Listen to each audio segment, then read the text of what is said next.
In a quiet village at the foot of the mountains lived a young man named Riku.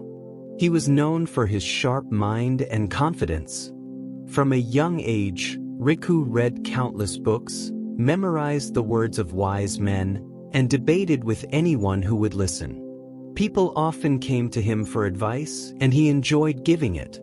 The more he learned, the prouder he became.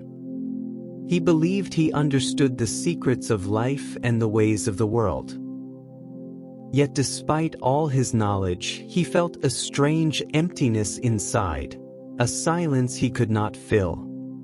One evening, while standing by the river, Riku overheard travelers talking about a Zen master who lived in a small temple high up in the mountains. They said this old monk could answer questions no book could explain. Riku smiled and said to himself, "Perhaps I'll visit him and see if his wisdom is truly greater than mine." The next morning, he began his journey.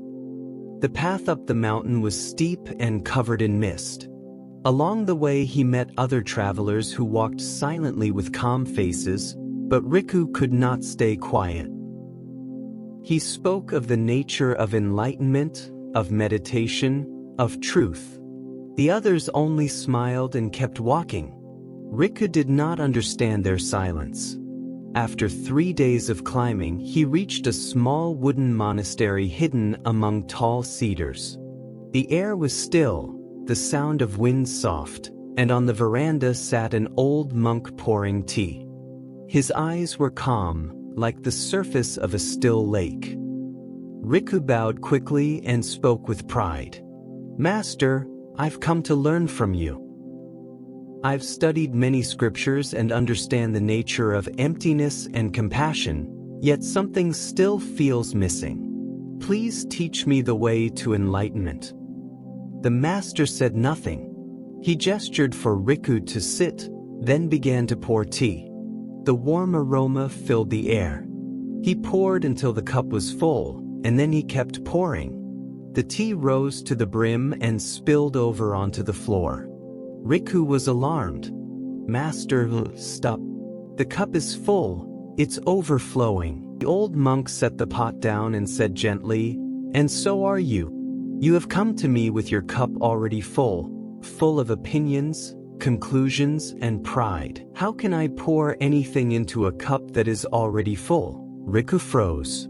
For the first time, he had nothing to say.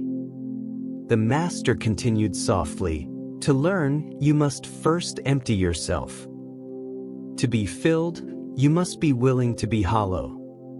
To truly see, you must let go of what you think you already know." Riku lowered his head. The words cut deep because they were true. All his life he had spoken and explained, but never listened. The master poured another cup, only halfway this time. "Drink," he said. "When you know when to stop pouring, the tea stays within." Riku took a sip. The taste was bitter at first, then slowly sweet. For the first time, he simply felt instead of thinking. Riku asked to stay at the temple. Every morning he swept the courtyard, fetched water, and meditated with the monks. At first his mind was full of noise, questions, judgments, plans, but day by day, the noise softened. One morning, while sweeping, he heard the sound of a single leaf falling. It was such a small sound, yet it filled him completely. He looked at the leaf resting on the damp ground and felt something quiet awaken inside. His thoughts stopped. The master walked by and smiled. "Now," he said, "your cup is ready." A year later, Riku returned to his village. People noticed he had changed. His eyes were calm, his words few, his presence peaceful. When asked what he had learned, he smiled and poured them tea. "Before," he said, "I poured tea into every cup I saw, even when no one was thirsty. Now I simply wait. When a cup is empty, the tea will find its way." One afternoon, a young boy came to Riku full of questions, speaking quickly about all the books he had read. Riku listened silently, then began to pour tea. The cup filled, then overflowed. The boy cried out, "Master, stop. The cup is overflowing." Riku looked at him and smiled. "When you understand why I didn't stop," he said, "you will have taken your first step on the path." The boy fell silent, and in that silence, learning began. Years later, when Riku himself became an old teacher, someone asked him, "Master, what is the greatest lesson you have ever learned?"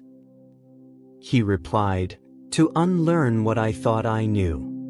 Looking toward the mountains glowing under the evening sun, he added, "The mind is like a cup.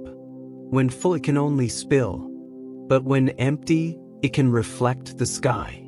Only when we let go of what we hold too tightly can we receive what truly matters." Life is much the same. We rush to fill ourselves with knowledge, opinions, and pride, but wisdom is not about adding more. It is about creating space. Only when we are willing to empty our cup of certainty, ego, and noise can life finally pour its quiet truth into us.